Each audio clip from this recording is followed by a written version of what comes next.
புதுயுகம் நேயர்கள் எல்லாருக்கும் அன்பு வணக்கம். இது குட்டி ஸ்டோரி. அப்பா அம்மாவுக்கு இருக்கிற பெரிய கஷ்டம் பிள்ளைங்களை நல்லவங்களாகவும் வல்லவங்களாகவும் வளர்க்குறது மட்டும்தான். இது இன்னைக்கு நேத்திக்கு இல்லை, ரொம்ப காலமாக இருந்துகிட்டே இருந்துச்சு. ரொம்ப காலத்துக்கு முன்னாடி ஒரு கிராமத்தில் ஒரு பெரிய விவசாயி, அவருக்கு 4 பிள்ளைங்க. பெரிய பணக்காரராக தான் முதல்ல இருந்தார். ஆனால் அவருடைய துரதிர்ஷ்டம் கொஞ்சம் நஷ்டமாகி நிலங்கள் தோப்புகள் இருந்ததையெல்லாம் கொஞ்சம் கொஞ்சமாக விற்கிற நிலைமைக்கு வந்துட்டார். பையங்க வளர வளர அப்பா இப்படி கஷ்டப்படுறாரு, நமக்கு ஒன்றும் சொத்தெல்லாம் சேராது போல இருக்கு அப்படின்னு அப்பா மேலே கோபமும் வெறுப்புமே அவங்களுக்கு வர ஆரம்பிச்சிருச்சு.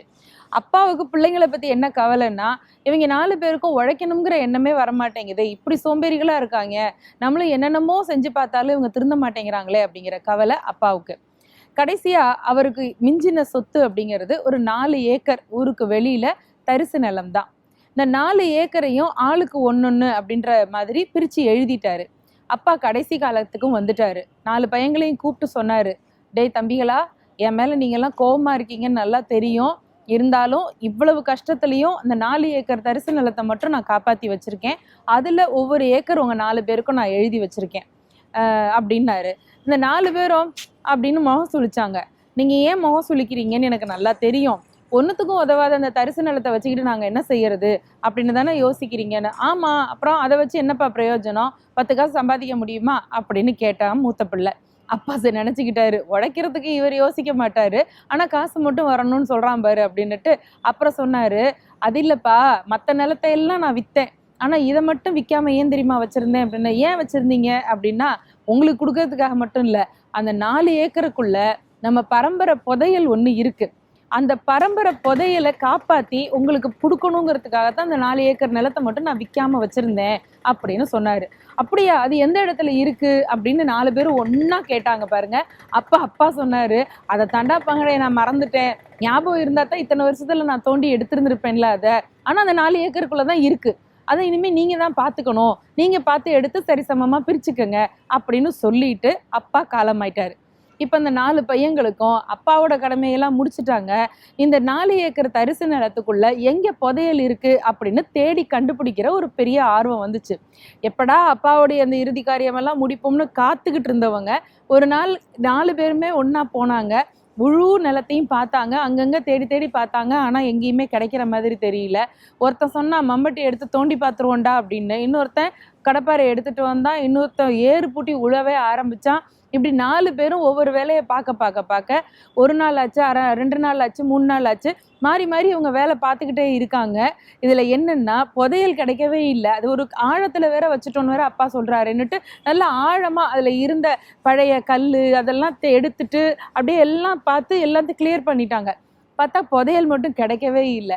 இவன் 4 பேருக்கும் கவலையாக போச்சு. அப்பா பொய் சொல்ல மாட்டாரு, இதுக்குள்ளே தானே புதையல் இருக்குன்னு சொன்னாருன்னுட்டு. அப்போ மூத்தவன் சொன்னான், சரி கொஞ்ச நேரம் காத்து இருந்து பார்ப்போம், நம்ம நாளைக்கு நாளான்னைக்கு இல்லை அடுத்த வாரம் வந்து மறுபடியும் தோண்டி பார்ப்போம், மறுபடியும் உழுது பார்ப்போம் அப்படின்னு சொன்னாங்க.